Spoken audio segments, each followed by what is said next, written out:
Sorry. Hello दोस्तों, कैसे हैं? उम्मीद करता हूँ सब अच्छे होंगे। हमने संविधान की ऐतिहासिक पृष्ठभूमि को पढ़ते समय 1857 तक के अधिनियम देखे और हमने देखा कंपनी के द्वारा किस प्रकार से हमारे भारत के शासन व्यवस्था पर अधिनियम का निर्माण किया जा रहा था और शासन सत्ता चलाई जा रही थी। लेकिन 1857 में एक इतने बड़े स्तर की क्रांति होती है, यानी कि जिसको हम सैनिक विद्रोह कहते हैं, प्रथम स्वतंत्रता संग्राम भी कहते हैं।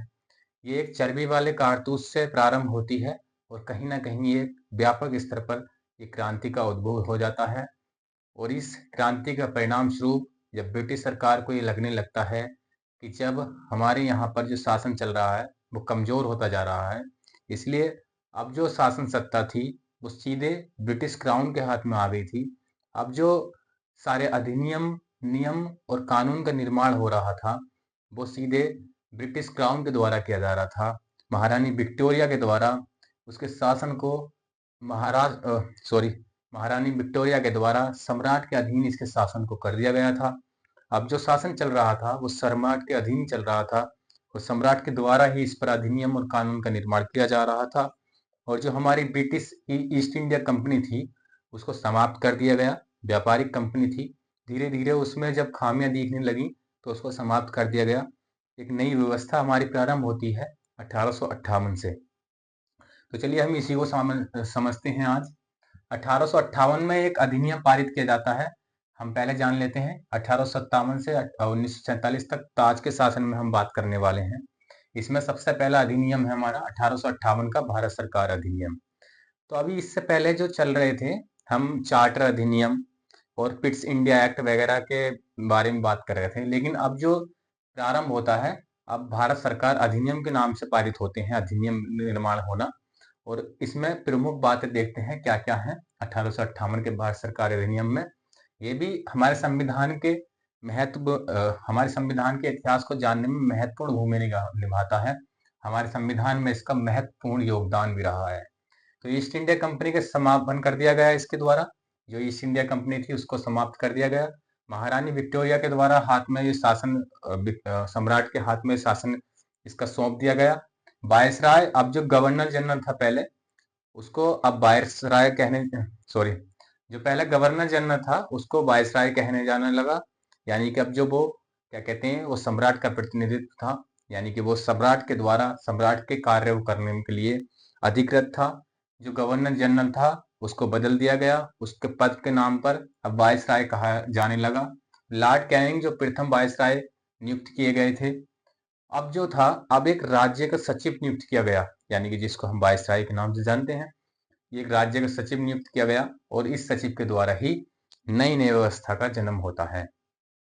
सचिव की सहायता हेतु 5 सदस्य सदस्य परिषद का निर्माण किया गया। यानी कि जो सदस्य परिषद थी उसके लिए 15 सॉरी 15 सदस्य परिषद की नियुक्ति की गई और उसकी सहायता के लिए जो सचिव था उसकी सहायता के लिए ये कार्य किया गया। अब दूसरा एक्ट आता है हमारा 1861 का भारत परिषद अधिनियम। ये भी इम्पोर्टेंट है क्योंकि इसमें भारतीयों का शासन में भाग सुनिश्चित करने के लिए, क्योंकि अब कहीं ना कहीं ब्रिटिश के सरकार को ये लगने लगा था कि हमारे देश के शासन को संचालित करने के लिए भारतीयों का भारतीयों को इसमें शामिल करना बहुत ही जरूरी है। इसलिए इसमें भारतीयों को भी शामिल करने की व्यवस्था की जाती है। प्रांतीय स्तर पर व्यवस्थापिका की स्थापना की जाती है, यानी कि एक प्रांतीय स्तर पर व्यवस्थापिका का निर्माण किया जाएगा और केंद्रीय स्तर पर व्यवस्थापिका का निर्माण किया गया। 2 परिषद बनाई गई, प्रांतीय परिषद यानी कि प्रांत के क्षेत्र अधिकार पर अपना अधिनियम निर्माण करने के लिए, और केंद्रीय परिषद यानी कि केंद्र के क्षेत्र पर अपने अधिनियम का निर्माण करने हेतु। तो इसमें कुछ प्रमुख बातें और हैं हमारी। भारतीयों का शासन में भाग सुनिश्चित किया गया। कानून बनाने में भारतीय प्रतिनिधि को शामिल कर दिया गया। सबसे पहले अगर बात कर लें तो बनारस के राजा को इसमें शामिल किया गया था प्रतिनिधि के रूप में, और पटियाला के राजा दिनकर राव को भी इसमें शामिल कर दिया गया था। वायसराय को अध्यादेश जारी करने की शक्ति प्राप्त हुई थी, यानी कि जो परिषद थी हमारी, काउंसिल थी, उसकी बिना संस्कृति के अब जो क्या कहते हैं, वायसराय अध्यादेश जारी कर सकता था। जो प्रांतीय सरकार थी उसके खिलाफ अध्यादेश जारी कर सकता था। इसकी समय सीमा क्या थी? 6 माह। यानी कि 6 माह तक यह अध्यादेश जारी करने की शक्ति यहाँ पर कहीं न कहीं समाहित कर दी थी वायसराय के अंतर्गत। तो हम ये वायसराय के अध्यादेश की शक्ति को जान चुके हैं। हम यहाँ पर प्रतिनिधि की सरकार के संबंध में जान चुके हैं। हमारे देश के विभिन्न क्षेत्रों से राजा महाराजाओं को प्रतिनिधि के रूप में शामिल किया गया।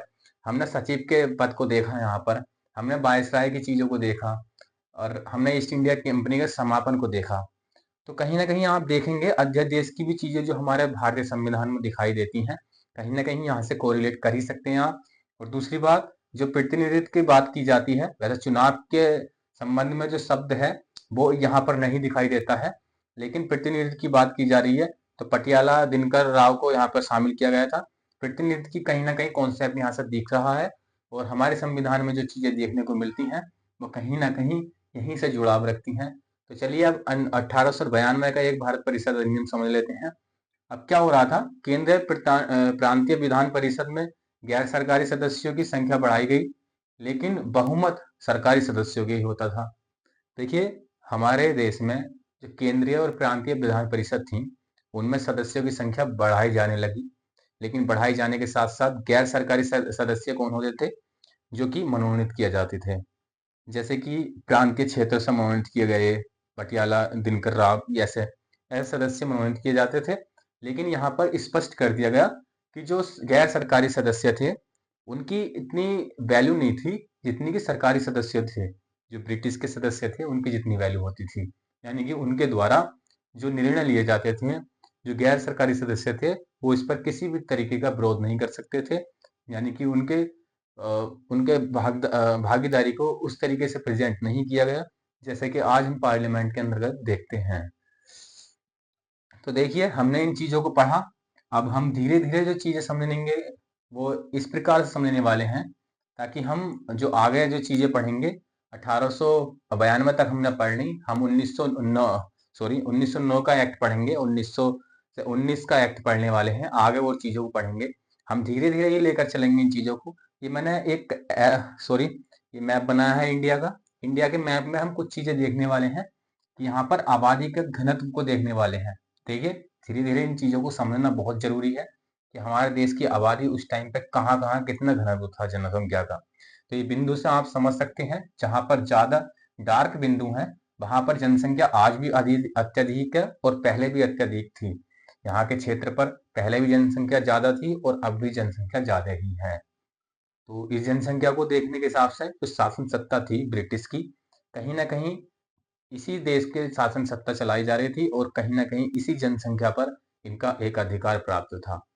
तो हमने इन सारे अधिनियम को देखा और कहीं ना कहीं हमने इस ऐतिहासिक पृष्ठभूमि में कुछ चीजें ऐसी भी जानी जो कि हमारे भारतीय संविधान में यहाँ से ही जुड़ाव रखती हैं और यहीं से लगता है कि कहीं ना कहीं से वहां पर उनको मेंशन किया गया है। और हमारे भारतीय संविधान की मूल बात यह है कि हमारा इसी ऐतिहासिक पृष्ठभूमि से घूमते हुए हमारे संविधान का निर्माण हुआ है। तो इसी में इतिहास में बहुत चीजें ऐसी हैं जो कि हमारे संविधान के मूल स्वरूप में कहीं ना कहीं दिखाई देंगी। तो जो हम बात कर रहे थे वो अभी तक हमने 1892 तक के एक्ट पर करी, यानी कि अधिनियम तक करी। अब जो बात करेंगे हम 1909 के अधिनियम पर, 1919 के अधिनियम पर और एक दो अधिनियम है, साइमन कमीशन है, बहुत सारी चीजें इसमें और हैं, हम उन पर भी बात करेंगे। और आगे इसी वीडियो में हम और कुछ भी जानने की कोशिश करेंगे। तो चलिए, आज हमारे लिए इतना ही काफी है। आगे वीडियो देखते रहना है। उम्मीद करता हूँ ये चीजें आपको समझ में आई होंगी और हम इसी प्रकार से इन चीजों को समझेंगे आसानी से। वीडियो ज्यादा लंबी ना होने के कारण हमें छोटी छोटी वीडियो में ही ये चीजें कवर करनी होंगी और इसमें फैक्चुअल डेटा के साथ साथ अब हम धीरे धीरे कॉन्सेप्ट को भी क्लियर करने लग रहे हैं कि धीरे धीरे कॉन्सेप्ट से ये पता चलता है कि कहीं ना कहीं हमारे संविधान की ऐतिहासिक पृष्ठभूमि यहीं से घूम के आ रही है और जो चीजें हमने इसमें दिखाई हैं कहीं ना कहीं ये चीजें हमारे देश के संविधान में एज इट इज दिखाई देती हैं। एज इट इज नहीं, परिवर्तन के साथ कहीं ना कहीं दिखाई देती हैं। तो चलिए, बहुत बहुत धन्यवाद आपका।